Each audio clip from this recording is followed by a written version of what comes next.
President Trump যে কি পরিমাণ একজন আনপ্রেডিক্টেবল মানুষ, মানে বোঝা যায় না যে সে কি করবেন একটু পরে। মানে একটু পাগলাটে টাইপের আর কি, আপনারা সবাই জানেন। গতকালকে তিনি বললেন তিনি যুদ্ধ করবেন। হোয়াইট হাউসের কর্মকর্তারা বলেন 48 ঘন্টার মধ্যে তুমুল যুদ্ধ শুরু হবে। ইরান চুক্তি মানে না, ইরান কোনো শর্ত মানে না, সুতরাং ইরানকে এমন জবাব দেওয়া হবে, মাছ হার্ডার, মাছ বিগার, সামথিং বিগ, এবং তারা আজীবন স্মরণে রাখবে। আরো কত ধরনের নানা হুমকি ধামকি। হঠাৎ করে আবার ট্রাম্প তার ট্রুথ সোশ্যালে পোস্ট দিলেন যে I have been asked by the emir of Qatar Tamim bin Hamad Al Thani, the Crown Prince of Saudi Arabia, Mohammed bin Salman Al Saud, and the President of the United Arab Emirates, Mohammed bin Zayed Al Nahyan, to hold off on our planned military attack of the Islamic Republic of Iran, which was scheduled for tomorrow. মানে আগামীকালকে চরম হামলার পরিকল্পনা ছিল, কিন্তু Saudi আরব, কাতার এবং আরব আমিরাতের অনুরোধে তিনি এটা থামিয়েছেন, তিনি আর এটা করবেন না। In that serious negotiations are now taking place. এখন খুব সিরিয়াস একটা নেগোসিয়েশন হবে, একটা আলোচনা হবে।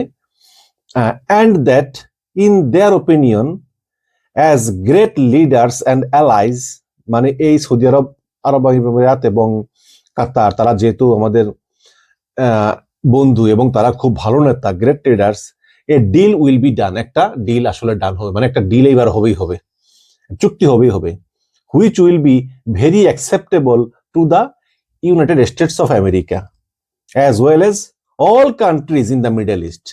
এই চুক্তিটা আমাদের জন্য খুবই ভালো হবে এবং গ্রহণযোগ্য হবে, শুধু আমাদের জন্য না, পুরো মধ্যপ্রাচ্যের জন্য তা ভালো হবে। This deal will include importantly no nuclear weapons for Iran, based on my respect for the above mentioned leader, মানে এই ডিলের আন্ডারে ইরান কোনো পারমাণবিক অস্ত্র বানাতে পারবে না। I have instructed Secretary of War Peter Hegseth, the chairman of the Joint Chief of Staffs General Daniel Kane, and the United States military that we will not be doing the scheduled attack of Iran tomorrow. আমি যুদ্ধমন্ত্রী Peter হ্যাগসেথ, তারপরে joint chief of staff কমিটির chairman general Daniel Kane এবং military ডিপার্টমেন্টকে বলেছি যে আমরা আগামীকাল ইরানের যুদ্ধ পরিচালনা করব না, এটা আমরা বন্ধ করলাম। But have further instructed them to B prepare to go forward with a full range large scale assault of Iran. কিন্তু যুদ্ধের জন্য তোমরা পুরোপুরি প্রস্তুত থাকো, ইরান যদি একটু বেরিতেরি করে তাহলে আবার যুদ্ধ করব। অন এ মুভমেন্ট নোটিস, মানে সামান্য নোটিশে তোমরা ঝাঁপিয়ে পড়বা। In the event that an acceptable deal is not reached, thank you for your attention. যদি কোনো ডিলে না পৌঁছে তাহলে ইরানকে আবার ধ্বংস করে দেওয়া হবে। তো এই হচ্ছে কি অবস্থা দেখুন। এখন আরব আমিরাত, কাতার এবং সৌদি আরবিয়া, তারা এই তিনজনে মিলে ট্রাম্পকে বলেছে যে আপনি যুদ্ধ বন্ধ করেন। এগুলো তো জানা কথা। ট্রাম্প যদি ইরানে হামলা করে, আমি গতকালকে ভিডিওতে বলেছি যে ট্রাম্পকে চরম মূল্য দিতে হবে এবং ইরান ফর্মে থাকা ব্যাটসম্যানের মতো উইকেটে চারদিকে পিটিয়ে খেলবে। এবং খোদ মার্কিন গোয়েন্দা রিপোর্ট থেকে নিউ ইয়র্ক টাইমস, যারা খুব ভালো একটা স্বনামধন্য পত্রিকা, যদিও ট্রাম্প রাগ করে এদেরকে ফেক নিউজ বলে, ট্রাম্প তো বলবি কারণ ট্রাম্পের বিরুদ্ধে লিখে, তারা মার্কিন গোয়েন্দা রিপোর্ট দিয়ে বলেছে যে ইরানের 90% অস্ত্র এখন অক্ষত আছে এবং ইরান 30 বছর ধরে যেই সব অস্ত্র বানিয়েছে তার সামান্যই তারা ব্যবহার করেছে। এখন যদি আবার আক্রমণ করে তাহলে এই সৌদি আরব ভালো করেই জানে যে পাকিস্তানের 8000 সৈন্য কিছুই করতে পারবে না, এই 16টা যুদ্ধ বিমান এগুলি কিছুই করতে পারবে না।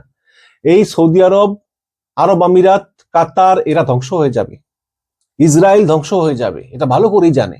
এই কারণে তারা বলতেছে ভাই যুদ্ধ করেন না, আমাদেরকে সময় দেন আলোচনার জন্য।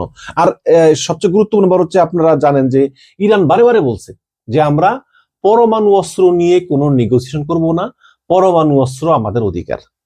এখন চীন আর রাশিয়া এক হয়ে বলতেছে যে হ্যাঁ, তোমাদের যে 460 কেজি এনরিচড ইউরেনিয়াম আছে, হ্যাঁ, এটা তোমরা রাশিয়া এসে রেখে দাও। তো আমার মনে হয় যে ট্রাম্পও রাজি হয়েছে এতে, যে আচ্ছা এই পারমাণবিক পদার্থ বা ইউরেনিয়ামটা আসলে রাশিয়াতে গিয়ে ইরান রেখে আসবে। এখন এই যে বলতেছে রেখে আসবে, আসলে কি রেখে আসে? আপনি দেখেন আমাদের প্রতিবেশী দেশ মিয়ানমার, তারা গোপনে গোপনে পারমাণবিক অস্ত্র তৈরি করে ফেলতেছে, এবং রাশিয়ান যে পারমাণবিক সংস্থা রোস্টাম তারা হেল্প করতেছে। আমেরিকা জানে? জানে না তো। ইরানের সঙ্গে রাশিয়ার কাস্পিয়ান সাগর দিয়ে নিবিড় যোগাযোগ, যেই সাগরে আমেরিকার অ্যাক্সেস নাই, কারণ এটা সাগর, এটা হ্রদ, এটা ল্যান্ডলকড হ্রদ, অনেক বড়। ওইখান দিয়ে যদি পারমাণবিক পদার্থগুলো আবার ফিরিয়ে নিয়ে আসে, কে কার খবর রাখে?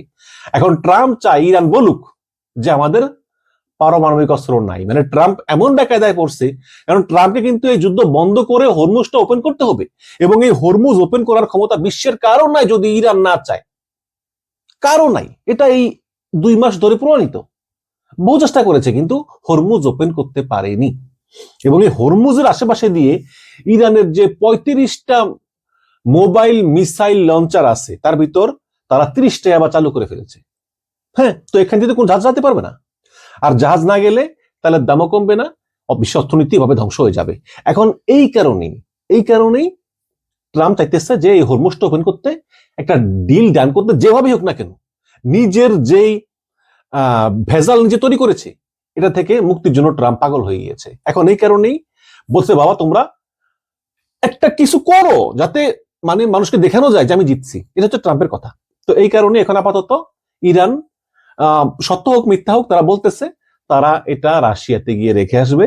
রাশিয়াও রাজি, ইরানও হয়তো রাজি, এবং এই সৌদি, কাতার, আরব আমিরাত তারা বলতেছে একটু দেখো, কারণ এই আরব আমিরাত, কাতার, তাদের দেশটা একটু সাজানো গোছানো সুন্দর, যদি এগুলো মিসাইল মেরে ধ্বংস করে দেয় তাহলে আবার মনে করেন যে গড়া অনেক কঠিন ব্যাপার, অনেক সময়ের ব্যাপার।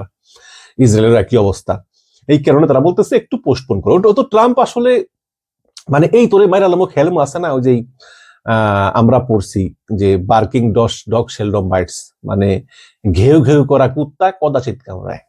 তো ট্রাম্পও এই মানে শেষ করে দেব, এই করব সেই করব, কালকে অ্যাটাক করব, আবার 1 সপ্তাহ পরে আবার অ্যাটাক করব, কিন্তু আসলে যে তার কথার কোনো মূল্য ইরান করে না, ইরান যে তাকে বিন্দু মাত্র ভয় পায় না, এবং ইরান যে যুদ্ধের জন্য পুরোপুরি প্রস্তুত হয়ে আছে, এটা তো বলাই বাহুল্য। যাই হোক, এখন ট্রাম্প আবারও বলতেছে যে আমি যুদ্ধ বন্ধ করছি আপাতত, এবং আমি খুব আশাবাদী যে ইরান একটা নিগোসিয়েশন এবার বুঝবে, এবার একটা ভালো ডিল হবে। এবং যেহেতু এর সঙ্গে কাতার, সৌদি আরব, কুয়েত, কাতার, সৌদি আরব, আরব আমিরাত ইনভলভ রয়েছে। আরব আমিরাত তো বিশ্বাস না, আরব আমিরাত হচ্ছে গিয়ে ইসরায়েলের দালাল, যেখানে ইসরায়েল প্রধানমন্ত্রী সেখানে গোপনে সফর করে আরব আমিরাতে, তাহলে বুঝতেই পারতেছেন যে তারা আসলে কি করতে চায়। বাট ওই যে ইরানকে সবাই ভয় পায়, এই কারণেই। এখন সৌদি আরব তো বেঁচে গিয়েছে, পাকিস্তানের 8,000 সৈন্য আছে, একটু হলো শেল্টার দিচ্ছে, পাকিস্তানের 16টা যুদ্ধ বিমান আছে, পাকিস্তানের এয়ার ডিফেন্স সিস্টেমও তারা নিছে। আরব আমিরাত কি করবে, তাই না? আরব আমিরাত তো ইসরায়েলের কাছ থেকে কিছু নিছে, যাই হোক সবকিছু করছে, কিন্তু তারপরেও ইরানের থেকে আসা এত মিসাইল তারা ঠেকাতে পারবে না। এই কারণেই তারা আসলে চায় একটা চুক্তি হোক। এবং এখন ওই ট্রাম্পের কথা হচ্ছে যে বাবা যা মন চাই করো, কিন্তু ওই পারমাণবিক অস্ত্রটা তোমরা আসলে নির্মাণ করবা না, এটা তোমরা রাশিয়া রেখে আসবা, এইটা একটু বলো, রেখে আসো না রাখো বলো, তাহলে আমরা চুক্তিটা করে ফেলি। চুক্তি করে আমি আসলে এখান থেকে বের হতে চাই, আমার আর ভালো লাগতেছে না, আমি আর খেলবো না। ট্রাম্প আর খেলতে চায় না, যেই খেলা ট্রাম্প শুরু করেছিল সেই খেলা ট্রাম্প আর খেলতে চায় না।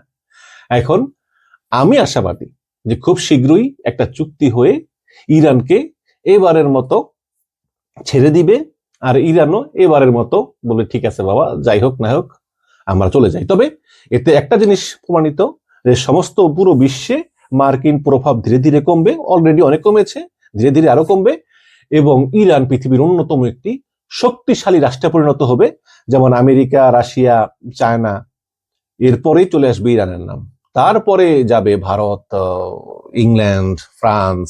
কারণ যেই দেশ মার্কিন যুক্তরাষ্ট্র এবং ইসরায়েলের বিরুদ্ধে 2-3 মাস যুদ্ধ করে টিকে থাকতে পারে, সেরকম একটি দেশ আমি আমার জন্মের পর থেকেই প্রথম দেখলাম। ভিয়েতনাম যুদ্ধের সময় আমি ছোট ছিলাম, অতটা বুঝতাম না, কিন্তু আমার এই বুঝ হওয়ার পরে আমি দেখলাম যে এই প্রথম একটি দেশ যারা কিনা আমেরিকার সঙ্গে যুদ্ধ করে 2 মাস ধরে টিকে আছে। এই হচ্ছে সেই ইরান, এবং তারাই হবে বিশ্বের অন্যতম একটি শক্তিশালী এবং প্রভাবশালী রাষ্ট্র, এতে কোনো সন্দেহ নেই। ধন্যবাদ।